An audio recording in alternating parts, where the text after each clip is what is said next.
welcome to the Infinity Bros podcast, the only podcast that is perfectly balanced as all things should be. I know you missed the sound of my voice as much as you probably missed this dashing face of mine, but hey, I'm here to feed you baby birds. It is Jarrett with another Magic Monthly. Joining me today, the man, the myth, the legend himself, the beautiful red beard behind the scenes, Robbie. Robbie, how you doing, bud? I'm doing great. Going through the Great Depression after buying way too many Lord of the Ring cards. It's tough over here. My kids haven't eaten in 4 days because guess what? I still don't have plenty of cards. Like, I haven't completed the set yet. So sorry, kids. No hot dogs. No chicken nuggets for you. Like, we got to finish this set. You need school supplies, brand new shoes. Nah, we'll make them with paper and cardboard. It's just like Great Depression era, like, you know, newspaper for shoes going to school. Because daddy needs his cardboard crack. That's brilliant. Speaking of kind of the new set and the stuff that you were mentioning, your crippling addiction and financial decisions. We have some big news in the world of Magic and Lord of the Rings, so let's get started with that. Robbie, I have not gotten a chance to pull apart this new set, but you have, and not just a little bit, like fairly extensively, just as like a, you know, just a quick like preview into what we have going forward. What would you rate this? This set, I love it because I love Lord of the Rings, and I think a lot of people are also going to love. If you love Lord of the Rings, you're going to love this set. There are mechanics in the set that I think are kind of give or take. If you liked food tokens before, this set's amazing for you. If you like the amass stuff, like they did amass with like zombies back in the day, if you like that, this set's good. I'm not an amass person, so I think it's stupid. I don't like, why would I just keep pumping one creature? I'd rather make a bunch of little creatures. And then the new ring mechanic, the temp mechanic, is incredible. And at least from the arena world, it is so much fun to get the ring temptation going. So I would rate this set. I think there's some issues with the set. One being that it's too expensive, right? Like, this is not supposed to be a premium set, but they are posting it as a premium set. Right. It's not quite Commander Masters, but it's flirting. We'll get to that. It's flirting with it. It's flirting with it. Yeah. So, and because of that, and because I don't know, WotC just seems quiet about it. I wish there was more information on the One Ring. I feel like they're kind of like, oh, it's just in a booster pack. It's like, no one believes that it's just that card's just sitting in a booster pack somewhere. Either like there's something around it, or it's like a certificate or something. The fakes are really annoying too. But I'm happy to bring some people in. We've had a lot of people in Arena jump in and really want to play this set. So just because of that, I'm going to give this set a 5.5 out of 6. Oh, wow. Nice. I'm really enjoying this set. I think it's a lot of fun. I think there's enough here for new players to grab onto and really, really enjoy and get their feet wet into the Magic the Gathering world. What is, in your opinion, because you've played, I mean, like, really, really got into it since what? Probably Neon Dynasty. What was your first, like, set that you came back to? The first set I came back to was Forgotten Realms. And that was buying kind of, it was a slow burn kind of there. And then Kamigawa I really, really enjoyed. And that's the one I have the most of. That one and New Capenna I bought a lot of, and then I was like, oh, I can't afford this. So I took a step back here and there and would only buy a few sets or a few things that I wanted. But now I'm like, I'm head first. I'm as I have $40,000 in credit card debt. You know that song? That's so. Is there a set so far that to you is a 6? Like, what is your, or is this as close as you can get right now? That's a tough question. Because you're fighting fanfare, right? Like I love Lord of the Rings so much, so just being able to pull a pack and to have like the Witch King of Angmar in it, and have, or like hunt a Nazgul and get a Nazgul, is tough for me. So this one's probably the highest I would give right now. Kamigawa was really fun. Forgotten Realms, just because that was the one that got me back, was really fun. I don't really have. Yeah. I wouldn't say anything else has been that exciting. Though, actually, no. I actually let me take a step back. March of the Machines was incredible. I loved March of the Machines. If Lord of the Rings would have been coming out 6 months later after March of the Machines, I would have spent way more money on that set because there was so much in that set that I loved. But like I was like, okay, I gotta slow my roll here with March of the Machines and focus on Lord of the Rings. So that set I actually would give maybe a little bit of a bump. This set has the curb appeal. So you talked about a little bit that they're really like this is a love letter to Lord of the Rings in every possible way that it could. And like so much so that what there's like five versions of Gandalf, four versions of Aragorn. My sons and I are working through the Lord of the Rings series on Audible because we've obviously been on vacation and so we drive and fly a lot.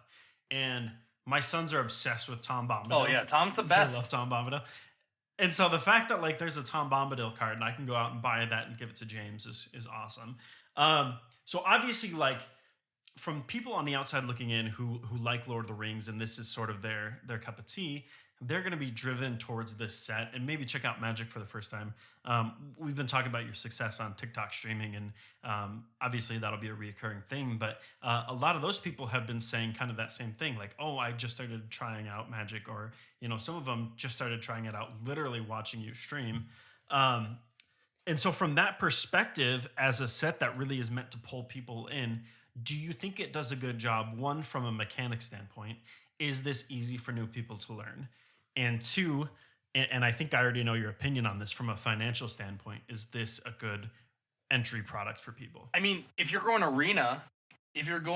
MTG Arena, yes, this is a really good place, an entry spot to learn and to finally play because there is that jump in stuff that they made. That jump in thing that they made where you can combine two different kinds of this set and put it into one deck was a really good idea, really solid idea because I think they knew that there was going to be a market for new people coming in, and I think mechanically everything besides the ring is very simple, right? Like amass is Sure. easy. Like every time it says amass, you give the amass orcs another bump.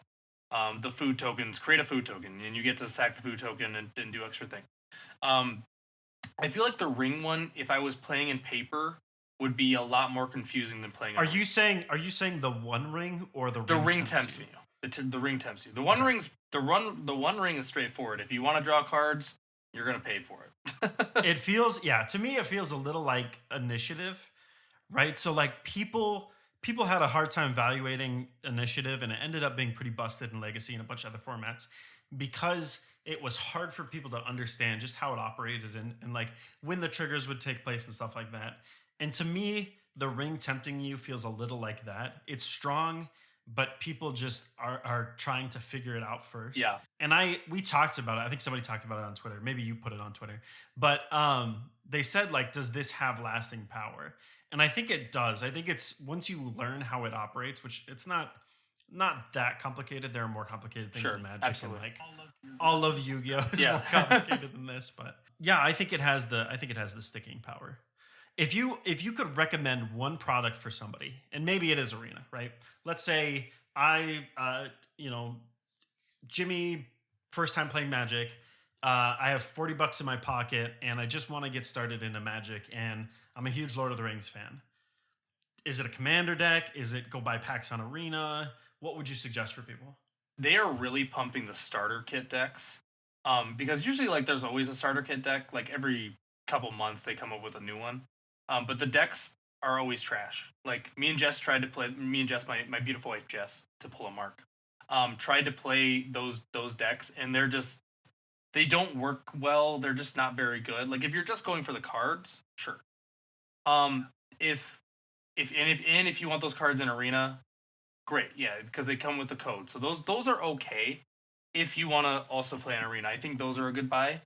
My suggestion, and I learned this just last night. Just bought my first pack of this last night. If you're just getting started, go buy the Jumpstart packs. The Jumpstart packs have value, and they also just you don't have to like know every single aspect of the Lord of the Rings set. You just like I have the Mordor guys, and I can do what they say. I have the Amass orcs, I can do what they say. I have the Scry people, I can do what they say. Like, go just buy those. You don't need to like it would be tough, I feel like, for a new person to open one of these commander decks and have any chance at knowing what they're doing. Yeah, that makes sense. You know, because like I think the food one's probably pretty chill. Just because like you make food and you pump tokens and you're good to go. Like, that one's probably the most approachable from a new person standpoint, but the other three are not. as far as I can tell, I haven't actually got my hands on those yet. But those other three are not, just by looking at them briefly. The food one I assume is pretty simple, it's pretty straightforward.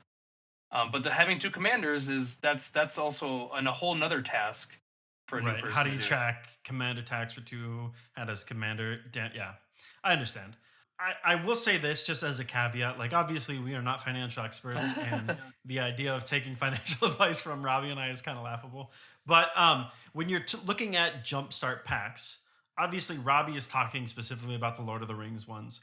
There's probably 4 or 5 other versions of Jumpstart with varying levels of power. So be careful with what you buy, right? Obviously, like, that goes for all of Magic, but he's talking specifically about the Lord of the Ring ones. And I agree. I've heard very good things. The way these work is I think they're 30 card packs. Is that right? They're 20 card packs. So you combine their both, right, and then you just smash them together. Just they're exactly how they are in Arena. They're playable. They're not the strongest thing in the world, but like, they're not bad for the price. Like the packs I pulled last night, I had a mythic in each pack. Like, I had a Witch King of Angmar, and I had the Watcher of the Water. Like, so like, yeah, there's some good value. And a Nazgul. The Nazgul is the most expensive card I pulled. That's a $10 card that's just thrown in there. Which also, if you're hunting Nazgul, buy the Jumpstart packs. You have like a 1 in 10 chance, opposed to, at least my experience, a 1 in 40 chance of opening packs. So go buy those. You won't get. I don't think they have the extended art Nazgul, but you can at least get the 9 Nazgul, which is what I want. That's what I want. And looking at like the old sets too, and this is one of the things that I really liked is when they do this well, because they haven't done it with all the Jumpstart packs, but like Tiny Bones was in a Jumpstart pack. I got a Phyrexian Tower out of one of them. Like, they usually have pretty good cards in there, and so the fact that you can like pull a mythic every time is not the worst thing. And like, worst comes to worst, you get the packs and you just use them to smash together to make a 40 card deck, right? To me, that's worth it. Okay, so overall, looking like a success.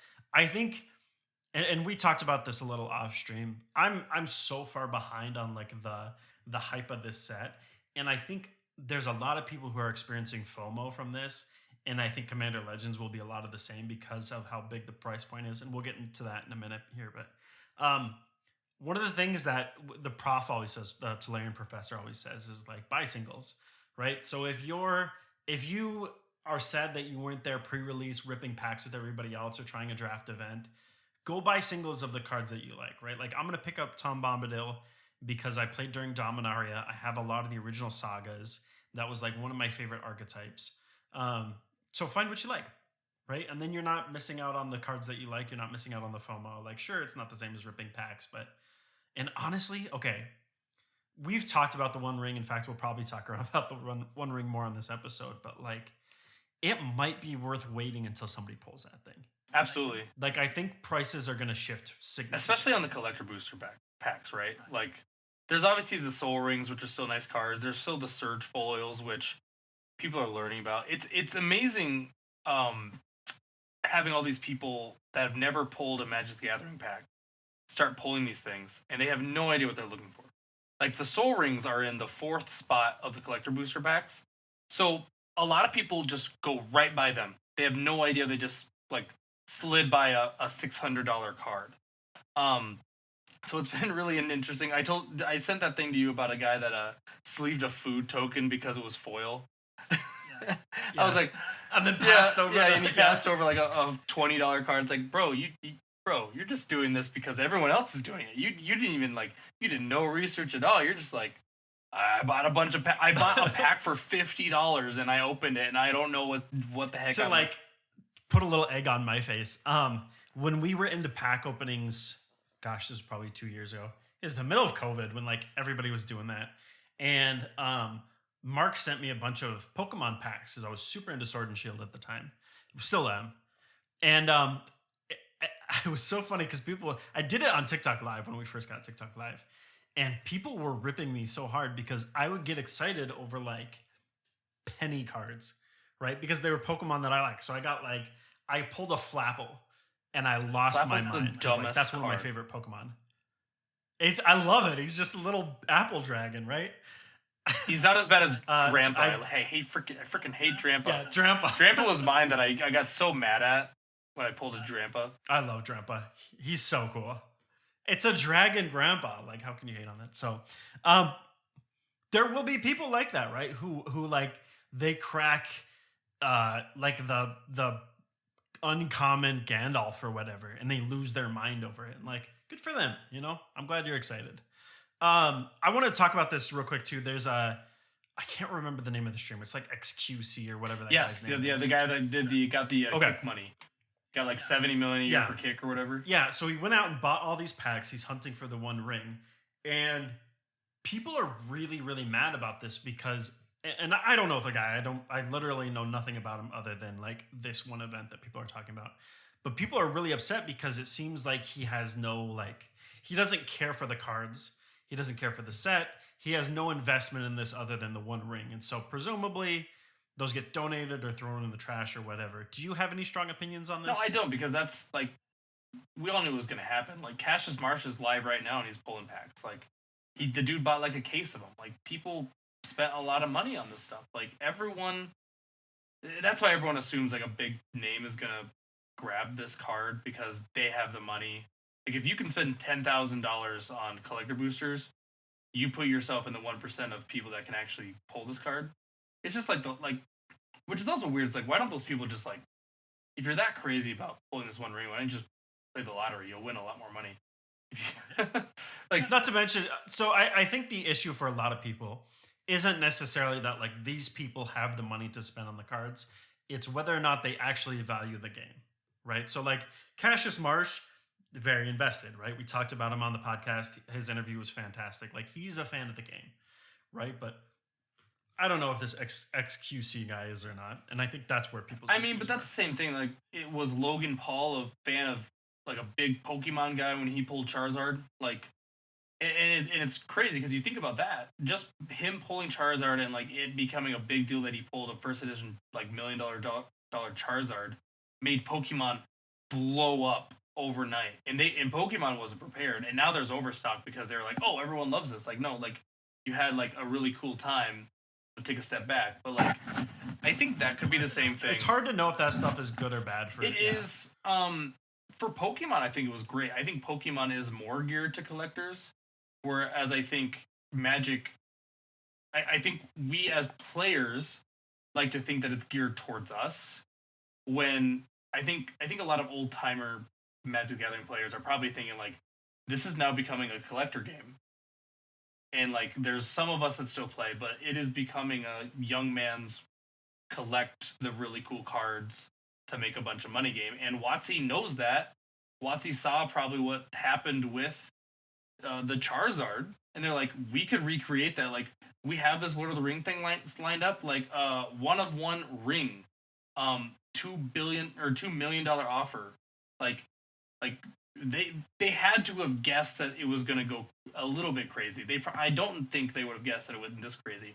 It doesn't bother me personally that so many people are going after it.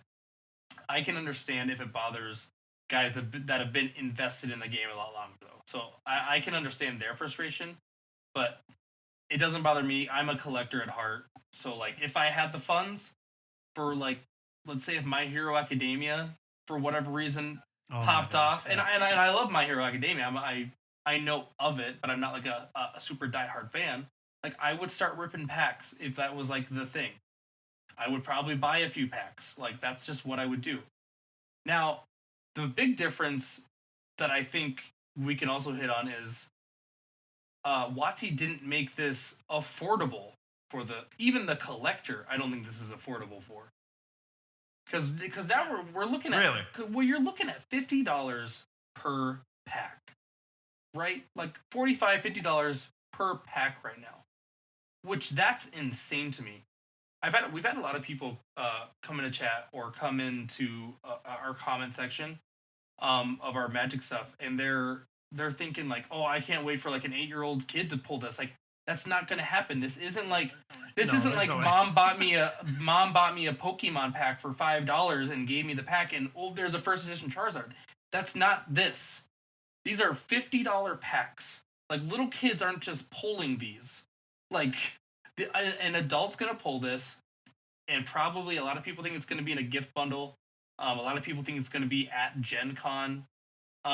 Like an adult's gonna pull this and they're gonna sell it and make a bunch of money, and a bunch of people are gonna be grumpy and they're gonna point fingers and say, "Oh, they planted it." Like there's gonna be all those issues come up, which I'm here for. I can't wait. I can't wait. We're here for the drama, folks. Speaking of drama, and this is something that we got to see. Were you there the other day? I don't remember. I got to see this for sure at MagicCon, which was the preview of Commander Masters, a set that I've been hyped for a very long time. If you want to see some of the spoilers, obviously they're all over the internet, but we have them on our Twitter as well. Go check them out. But we have the 4 decks. They released the commanders for those. We have the different art treatments and what those are going to look like. But it seems like there's been a leak of what the price is going to be. Now, we know that Magic has strayed far away from MSRP, does not exist anymore. And the market controls the value of these, right? I think one of the most glaring examples of this is the Warhammer 40K decks, right? Those instantly became a success. They were collectibles. And I am kicking myself that I didn't buy one when they were like $60 or whatever, because now, it's hard to find them for less than 80. And so we come to Commander Masters, which is coming out very soon. And there was a game store that I believe was in Canada that showed like their pre-order prices for their products. And do you have this pulled up? Because I don't, but I like we It is looked at like- it. It's on Amazon. The prices for everything except for the collector booster packs are on Amazon. It's astronomical. Like boxes, like booster boxes for set boosters were $500. 400. Yeah, It's 500. So I did the math on stream. The set booster boxers are $500. It's 24 packs. It's not 30. It's $20 a pack. It was like 19.9 is what it came out to. You're paying $20 for a set booster. It came out You're to paying a collector booster price. Yeah, for a it set came out booster. to $1.30 per card. That's insane. This is not too far removed from what master sets normally sell for. If you wanted to buy like Modern Horizons or any of the old master sets, this is not unrealistic for what those cost. However, it's still showing an increase, right? It's even beyond those old master sets. And so to me, Commander is their biggest format, right? WotC has really leaned into Commander ever since, I want to say, Dominaria, right? The old Dominaria, the 2018, 2019 one. And everything has Legends now. Everything has Commander products. And like they understand their audience and they understand that that's the biggest format in Magic. Great, good. We're both Commander players. I've been a fan of the format for a long time. But do you think that this prices people out of enjoying this set, and does it have a net negative impact on people? Because if I'm a player on the outside looking in, I'm not really heavily invested, and I'm like, I'm a Commander player. I want the Commander products, and I see this price. What do you think that does to this format? I think my biggest like WTH WotC is you just brought out this Lord of the Rings set, right? That's going to do incredibly well. Like I'm sure it's going to break some sort of record for them. It's I just went to a Target and a Walmart, and everything's gone. Yesterday, I went yesterday, so 5 days post actual release, there isn't anything left. I took the last pack at my Walmart just because it was the last one. I was like, I guess I'm taking this, and it was like the draft pack that has like 3 of them in there. It prices people out because you've made in the Lord of the Rings is already an expensive set. It's $850 to buy a pack of set boosters. It's $650 or $7 to buy a draft booster. So now you have all these people that came in and they wanted to spend some money, and maybe they're interested in playing, and maybe they're not.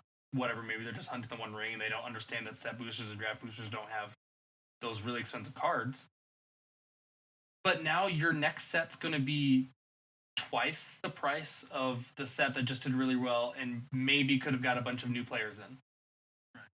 That's the thing that I don't understand. So it's like you should have gone back to a cheaper set to hopefully keep those players in, hopefully get them invested, get those players invested for 3, 4, 5 months, and then you bring out a commander boost. You bring out a commander masters because that's the set everyone like the people that have been playing for a few years are gonna go crazy because they know the power that's in those cards.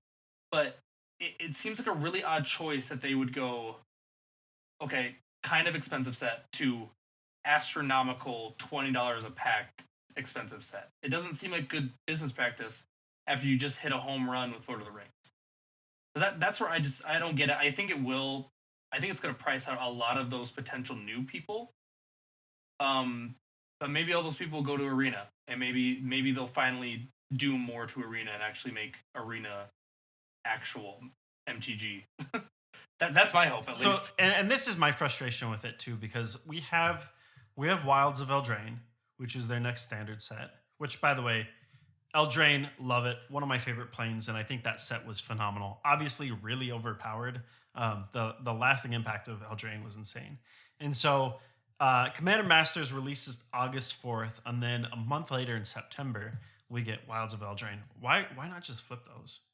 Right? Like, to me, that would make more sense. Soften the blow a little bit between these two very expensive sets. That's the same issue I think they did last year, too. They had Baldur's Gate, and then they released Double Masters right after it, I believe.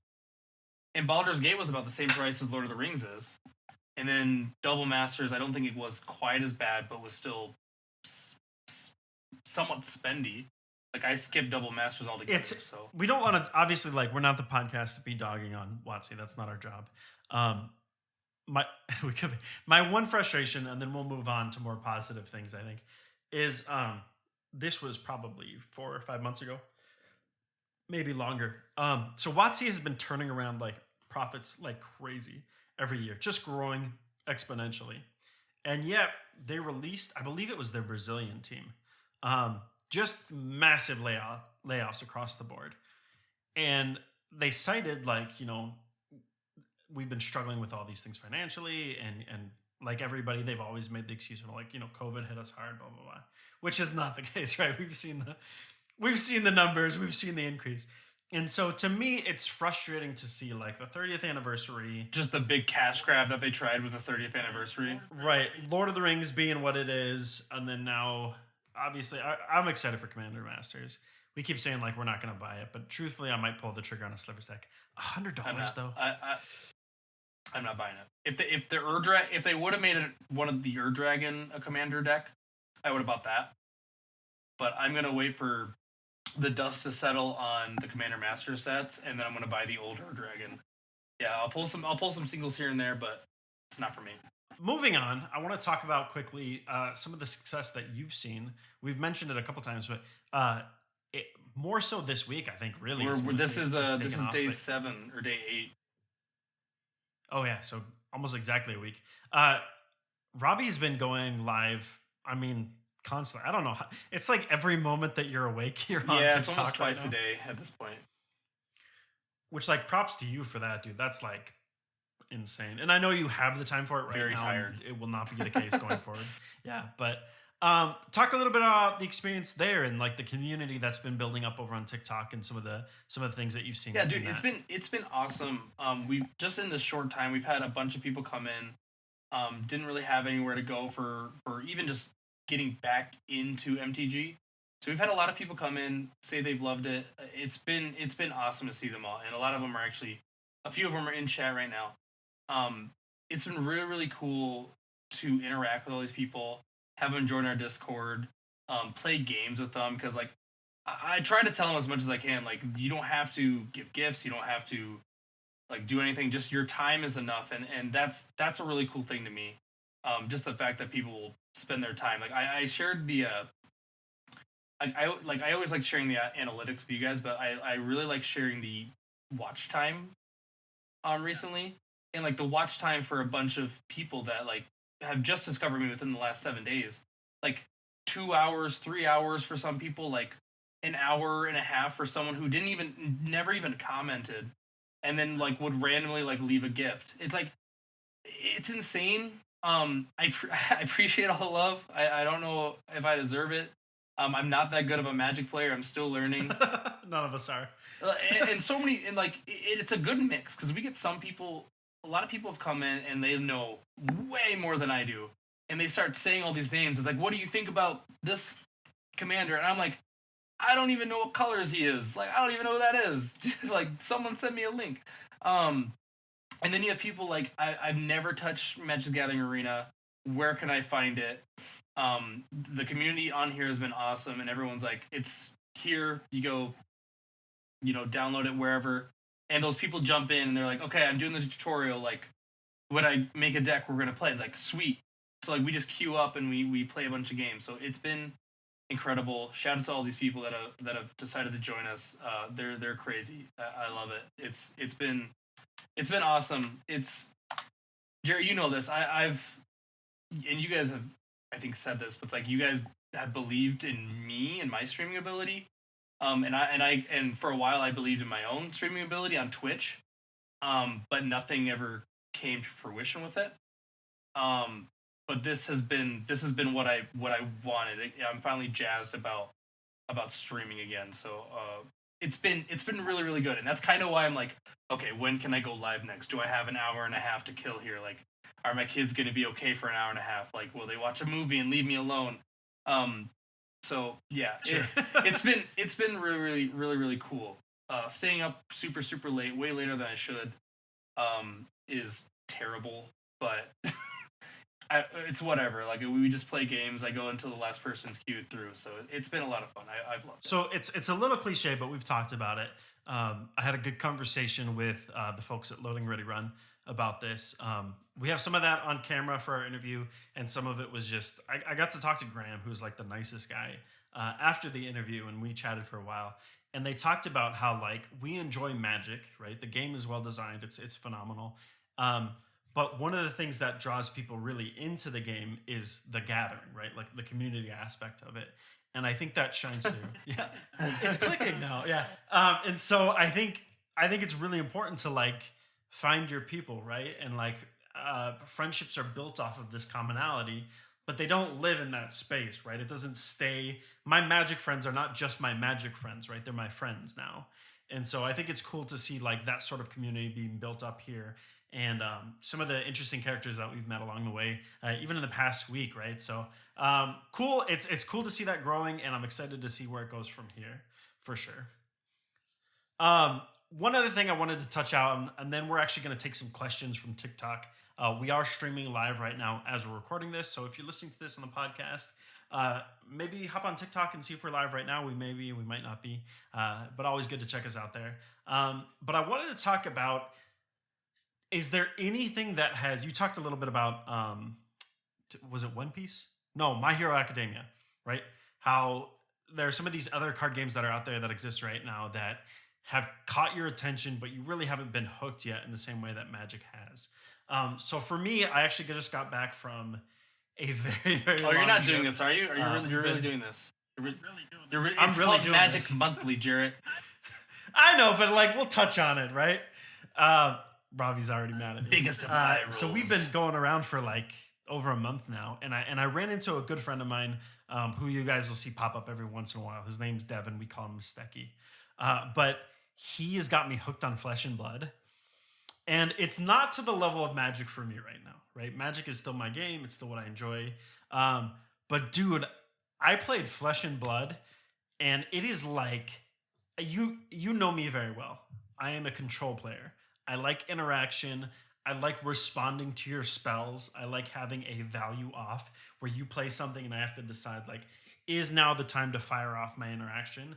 And that's all Flesh and Blood is. And can I tell you, when I played Flesh and Blood, you know what it wanted me like it what it made me want to do? I want to learn how to play Legacy. I want to learn how to play like CEDH, right? Like this got my juices flowing for competitive Magic, which is something I've never really dipped my toes into. But to me, that's what Flesh and Blood feels like. Is like that high level competitive interaction based Magic. And dude, I'm like brewing up a CDH deck right now because this is my kind of thing. And I want to kick it back to you just real quick. Is there anything even remotely on the radar that you're like, this is a TCG, this is an LCG, this is a CCG or whatever that I want to try out in my free time, maybe in that downtime where Commander Masters has priced you out for a while? No, there's really not. I am a collector at heart. I collect Funko Pops, comic books, whatever. But typically, like when I'm in on something, that's the thing I'm in, and that's the thing that's in my head, and that's the thing that I buy, and I don't think about anything else. So when Masters hits, I will spend that time finishing my Lord of the Rings set that I'm going to 100%. Um, and that's gonna be my goal. I'm just gonna start buying some singles. So yeah, I don't split myself up. I don't have the brain capacity to split myself up. I say on the stream all the time, like I'm hardly smart enough to play Magic. Like half the time I mess up my what I'm doing with my counters or whatever. So yeah, no, I'm a one trick guy. I just like give me the one thing. I'm all in on Magic right now. I joke about this all the time with my wife, and I think Isaac or Zane was ripping on me for this as well. Like I have so much useless knowledge from like everything, from Magic, from all Yeah, these for video sure, games, for from all sure. these different card games, that like if I actually committed that brain space to something that wasn't so inconsequential in real life, I would probably be Oh, a more productive absolutely. like member of society. Absolutely. But here we are talking about Magic Monthly, and I can tell you all the text on Questing Beast right now, but I can't do my taxes very well. So it is what it is. Yeah. All right. This has been phenomenal, and I want to kick it back to the community that we've been growing and the people who've been listening. Obviously, we have our Patreons, our patrons, who have been hanging out with us through this project and starting Magic Monthly. We have all the people that we met at MagicCon, and our good friends who've been playing Magic with us since the beginning of the podcast, really. And now we have this new community over in TikTok. So if we could just take a few minutes and answer some questions that people have. So if you're in chat right now, toss some questions in the chat. We'll answer them here. And just give this last like 15 to 20 minutes to just go through what you guys want to hear from us and any opinions that you have on anything. So, Robbie, you're the guy. I don't have TikTok pulled up right now. Do we have any questions to start out with? We have one actively throwing says my friends and I have an active debate about MTG card pricing and is pay to win okay? I think it depends a lot on like the format and the group that you're in. If you're in Legacy, if you're in Vintage, if you're in CDH, actually not even CDH, I'm going to pull that one off the table. But if there is an understanding that the environment and the play group that you're in is pay to win, then obviously like you've entered into that sort of like social contract beforehand. But if you're sitting down at a public table, right? And I think this is why, especially for Commander, if you're sitting down at a public table, you really should have that conversation and say like, listen, and we talked about this actually on TikTok. Uh, we jumped into a game where the expectation was we were playing like mid-level decks, right? The joke is like every deck's a 7, but for real, like we were playing, kind of low budget, not insanely high powered CDA style decks, and we had sort of a really feel bad moment where we had to arch enemy one of the players at the table because he sort of broke that contract and actually lied to us about the power level of his deck. Um, I am highly, highly pro proxy. Part of it is because of the environment that I live and work in. I have a lot of students that I play with, and they're high schoolers and middle schoolers, right? They can't go out and buy a tropical island or any of the Power Nine, right? But to me, that should not be a limiting factor on the fun that they can have. So I always tell my kids, like, even if you got a Sharpie on a island, like, this is my smothering tithe. I don't care, right? And so I don't think it should be play to win or pay to win. I think it should be having that conversation ahead of time and then saying, like, listen, this is what I want out of my game. This is the power level that I'm enjoying. And you can find a lot of fun in really janky brews. Most of my favorite decks are sub $100. In fact, one of my favorite decks of all time was a Zada deck that I built for like $20. Um, so yes, it is pay to win, but it doesn't have to be.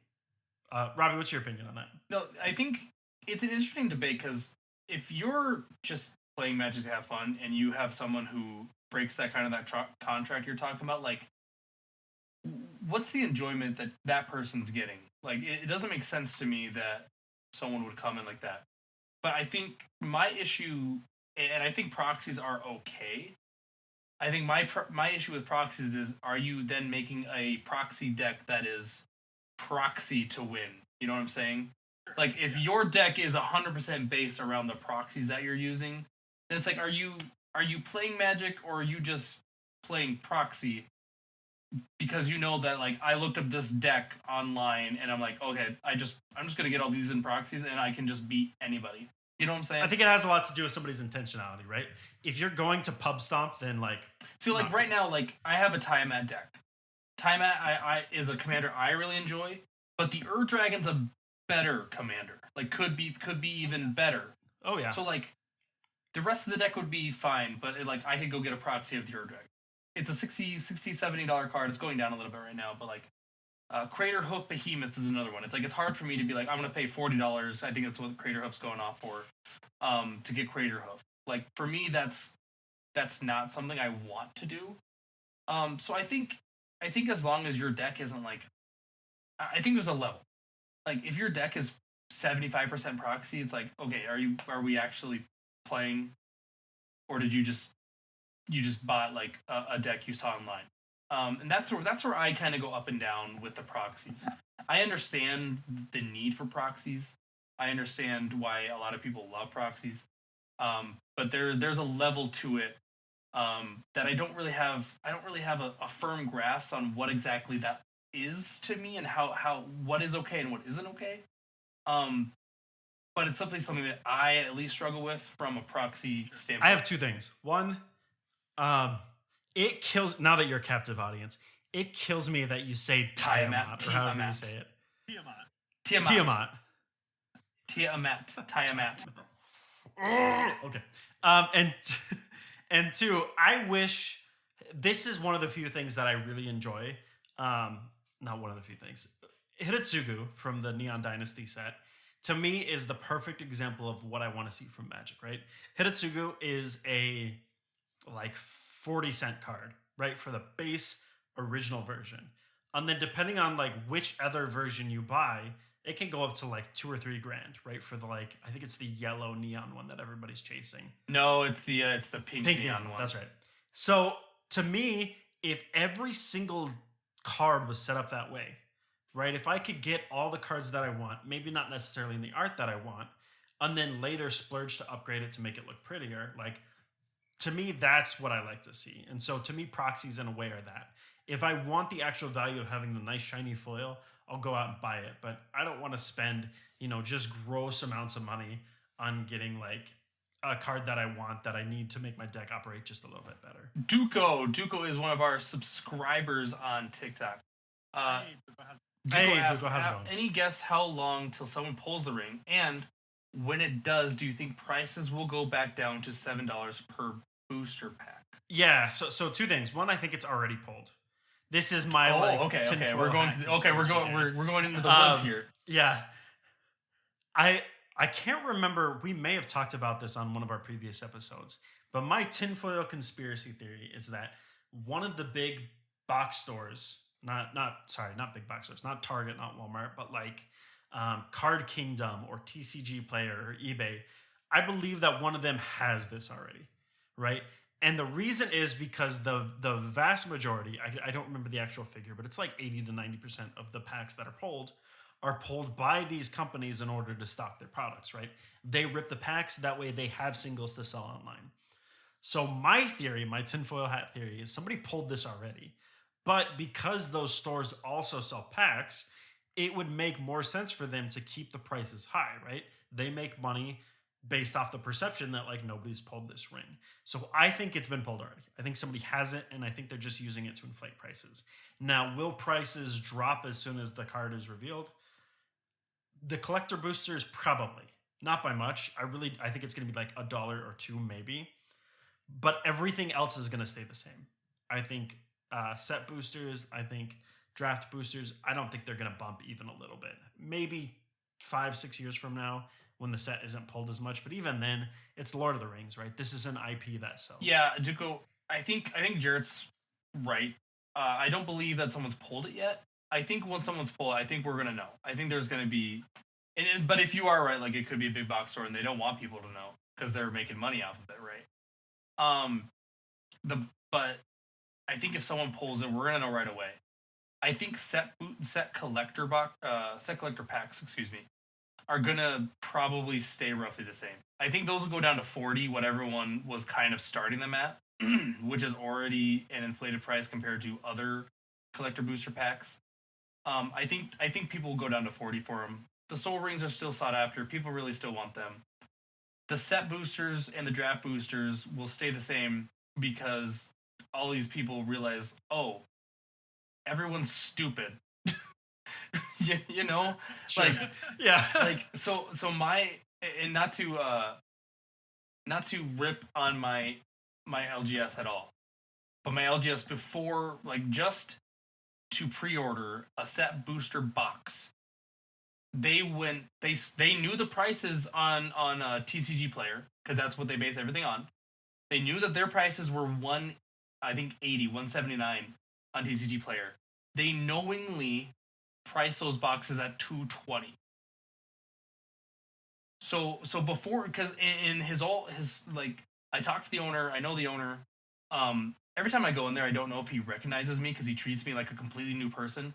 Or it's like I have a big red beard and I'm like a pretty big guy for going into like a card shop. So like I feel like he would recognize me by now, but I don't know. Anyways, that's neither here nor there.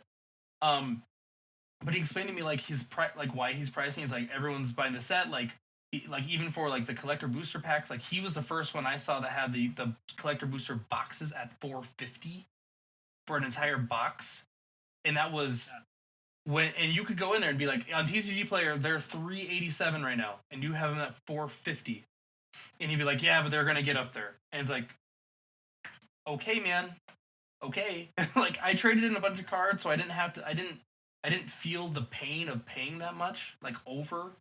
So it wasn't as bad for me, but like for someone just to walk in there and be like, I want a set booster box, like, oh, it's gonna be $40 or $50 more than what you can get it for just going online.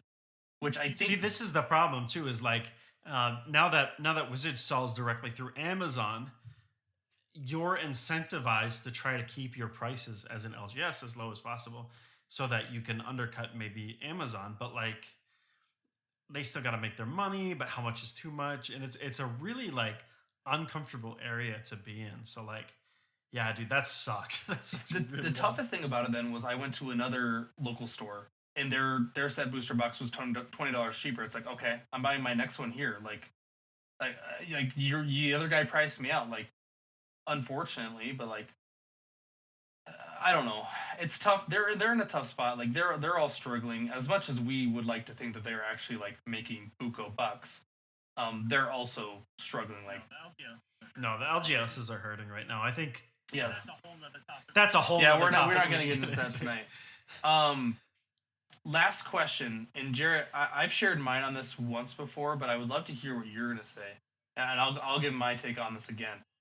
Yeah. If you pull the One Ring, are you keeping it or selling it? And I'm just going to add on Duco, or what is your plan with the One Ring if you were to pull This sounds bad, but it'll make sense at the end.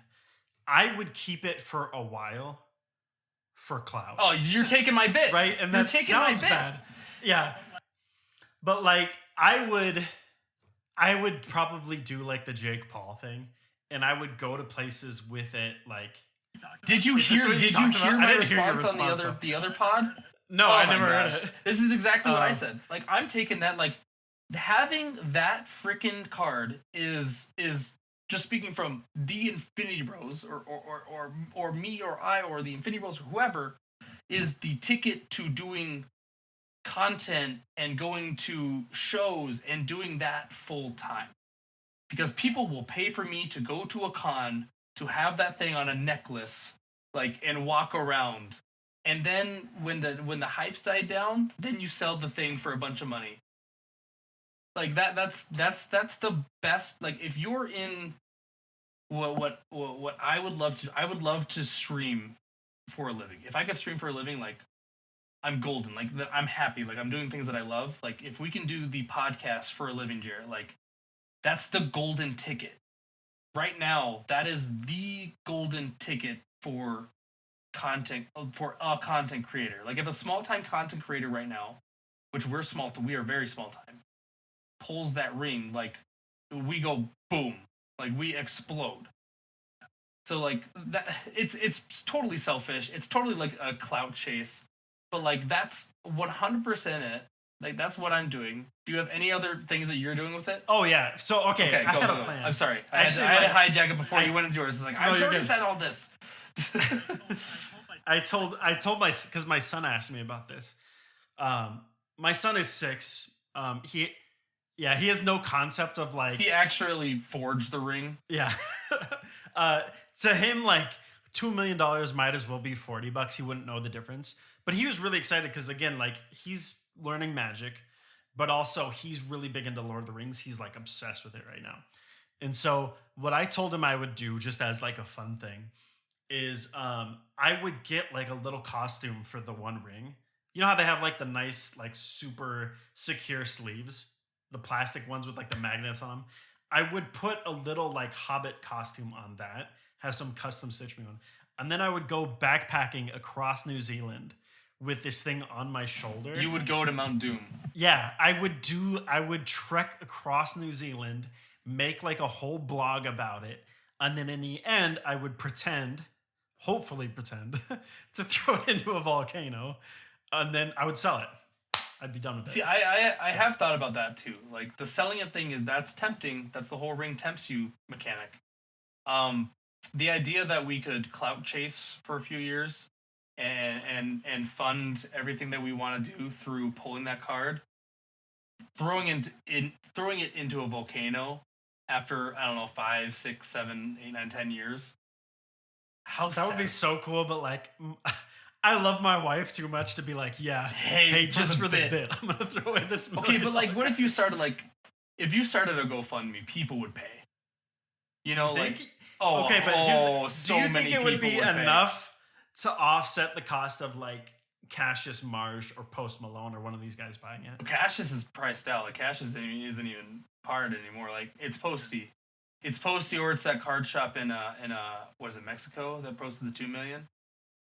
I don't remember who it was. But yeah, like, dude, if somebody paid for it, I would absolutely throw it in a volcano. Here's the thing. Like, if I have that ring, if I have that card, like Posty's gonna invite me over. We're gonna record some stuff, and he's gonna try to get it off me. And I'm gonna record the whole thing, and I'm gonna post it on YouTube.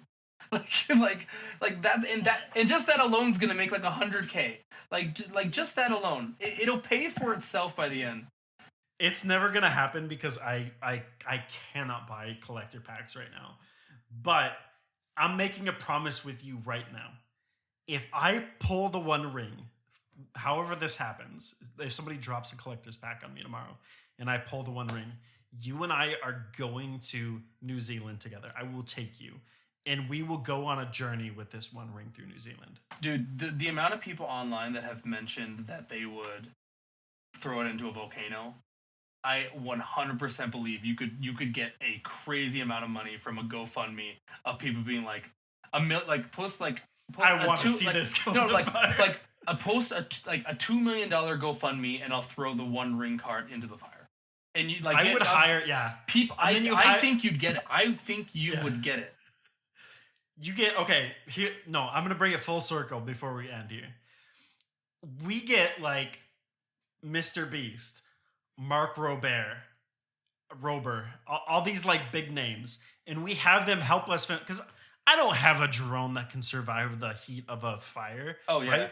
You're right. But we get one of these guys to pay for it, to film in slow motion the ring falling into the fire and melting. Oh my gosh. Love it. Yeah, you get all the big time, like, it will pay for itself. I promise. If we Robbie- if we pull that, I don't know if I can find another collector booster. I was gonna get a gift bundle box. I'm lucky enough to know when my guy restocks Target, so I'm gonna be hunting my targets on the next Thursday. I think the Thursday or Friday is when he does it. And I'm just gonna be there. Like, I'm gonna bounce back and forth between my targets because the pre-orders are gone. Like, I was one day late of buying one on a pre-order. I was kind of like off and on about it, and I waited just too long. The pre-orders are gone. You can't buy them anymore. You will not be able to buy a gift bundle online for less than $300. This is the most unhinged thing I'm about to say, but I have to, as soon as we're done recording this in a couple days, I have to go on sort of across. I'm not done traveling. I'm driving across the country one more time. Every single time I stop at a Walmart, at a Target, at a game store, I will look for a collector's pack. I will buy the first one and I will film me opening it. But you have to film it. My hopes are already through the roof. You've unrealistically inflated my expectations. When I walk into that store and walk out with a pack, I'm going to know in my heart of hearts that the One Ring is in there, and I'm going to die inside when I don't pull it. But you've got me there. You've taken me on the journey, Robbie. Dude, it's crazy. I can't imagine being all these people that get to open thousands of these packs. Because I get one, and I'm freaking Charlie, man, you know? Like, I'm Charlie with that candy bar. Like, I don't care about this candy. Like, I want that ring. I want that golden ticket, baby. I just want that ticket. And so, like, I will probably end up buying one or two more. I've only bought one, which had a Morgul knife blade in it, which is a nice card. So I was happy. With a lot of people are losing a lot of money on these cards. Like, do not lose your money on these cards. Oh my gosh! Oh, so I have to mention this because I haven't been paying attention to the chat because we're doing this, we're recording this. This is going to be our Magic Monthly. But Rogue said she has opened 42 collector's packs, but she does have two. But she has 2 soul rings, so I mean she's paid for them. Okay, first of all, props to you. That is awesome. And second, I hope you made your money back and then some. I've heard so many horror stories of people like just absolutely losing out on these packs. So Rogue, props to you for that. That's awesome. Okay. That has been another Magic Monthly. I do not want to keep these long, but we will be doing another one very soon. And if the fans demand it, we will do more of these. They don't have to be monthly. That's just kind of the shtick that we found. Yeah, but if we get people hopping into our Patreon saying like, this is what we got to do, I will wrestle the rest of the Infinity Bros to the ground, and I will hijack this train, man. We will just become a Magic. It's you and me, dog. We'll just do the Infinity Bros Magic the Gathering, the Infinity Bros MTG. Like, we'll just make our own channel. But to you, the fans, the people listening at home, the people listening on Patreon, and the people listening on TikTok Live right now, thank you for making us a part of your day. Robbie, thank you for hopping on, having this conversation with me, and going into crippling, irreversible financial pain over this set for me. I know you did that with me in mind, so thank you for that. Absolutely. It was all about you. I did this so that you would know the incredibleness that this set. It's all you guys can't see it, yeah. Those of you on TikTok Live and those of you listening in the audio only format, you can't see it because Robbie has his camera turned the wrong way. But he's actually looking at the whole, the Simpsons do it for her thing. He has one of those where it's just my face a million times. So yeah, that's why I had to mention it. But and again, to you listeners, wherever you're listening, however you're listening, thanks for making us a part of your month, and I hope it's been magic. We love you 3000. Bye. Thanks for tuning in to the Infinity Bros podcast. You can find the Infinity Bros on Facebook, Instagram, and Twitter at the Infinity Bros.